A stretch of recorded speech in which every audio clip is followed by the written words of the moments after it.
ও মা, কি? তুমি কান্না করছো কেন? আরে যে পাতাতে যার ধুমু আসছে, ধরো গ্যাস তো কেনার উপায়ই নাই, টাকা হলেও গ্যাস মিলতেছে না। এখন কি করবো? এই কান্না করছে আর রান্না করছে, এত ধুমু। মানে ভালো মানুষের যদি রান্নায় বসে তাও তার কান্না করাই লাগবে, কিচ্ছু করার নাই। দেখতেই তো পাচ্ছি এত ধুমু। এই শুধু নিচ্ছে আর জ্বলছে, এই সময় জ্বলছে সময় নিচ্ছে, এরকম করতে করতে আর একটু হাওয়া দিয়েছে, মানে আমার চোখ মুখ মানে আর বলার নাই। চোখ দিয়ে কান্নাতে এমনি এসে যাচ্ছে, কিছু করার থাকে না। গ্যাসের অভাব, 10 দিন বুক করেছি, এর মধ্যে আমার গ্যাসের মানে বুকই তো হলো না, আবার গ্যাসও পেলাম না, বলছে এখন হবে না। তাহলে রান্নাটা করতে হবে, তার জন্য এই যে পাতা ঝেঁটি ঝেঁটি নিয়ে আসি, যে এই করতে বলছি, কি করবো? সেই ভাত নদী কান্না করছি আর ভাতে জাল দিচ্ছি, যে সবজি মবজি করবো, মানে কান্নাই করবো না সবজি করবো, যে এরকমই করতে হচ্ছে। এত হাওয়া সারাইছে, আগে টিনটা দিইনি, নাহলে এখানে বসে আমি রান্নাই করতে পারছি না। তাহলে আমি টিনটাই আগে দিয়ে আসি, মানে এত হাওয়া আর রান্না করা যাচ্ছে না। টিনটাই ভাবে একটু গাড়ি গুড়ি দিই, কিভাবে দেবো টিনটা?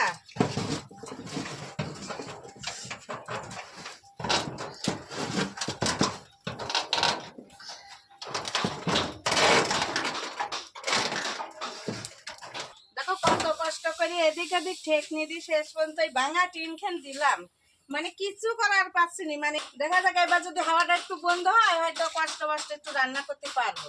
তাই টিনটা দিয়ে রাখলাম, এখন যাই আবার উনুন পারে বসি।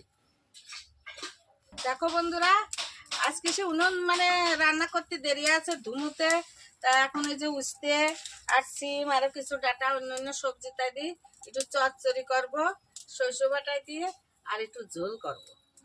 আর কিছু আজকেও করবো না, হয়তো এটা আগে করি দেখি।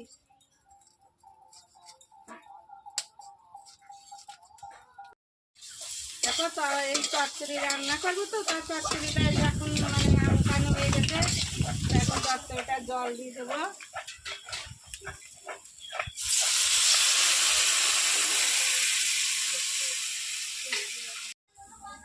তো দেখো এদিকে আমি আজ চচ্চড়ি উনুনে দিছি, তার চচ্চড়ি হতে হতে আমি ভাবছি যে মানে এই মশলাও বলছি, আবার এদিকে সবজিও বলছি, মানে মশলাগুলো আমি কেটে নিচ্ছি।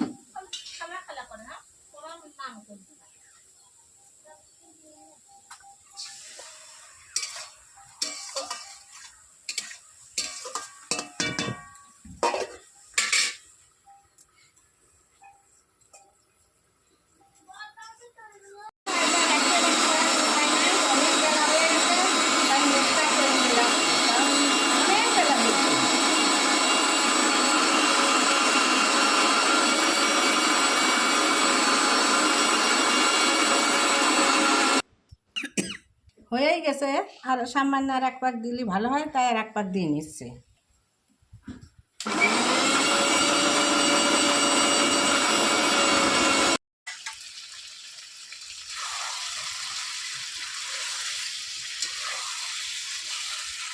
দেখো আজকে মাংসটা কিভাবে একদম লাল লাল ঝাল ঝাল ভাসান তেলে ভাইজে নিচ্ছে। আগে কালারটা কেমন লাগছে? তেলু তেলু কালার, কি সুন্দর লাগছে, তেলে ভাইজে নিচ্ছি।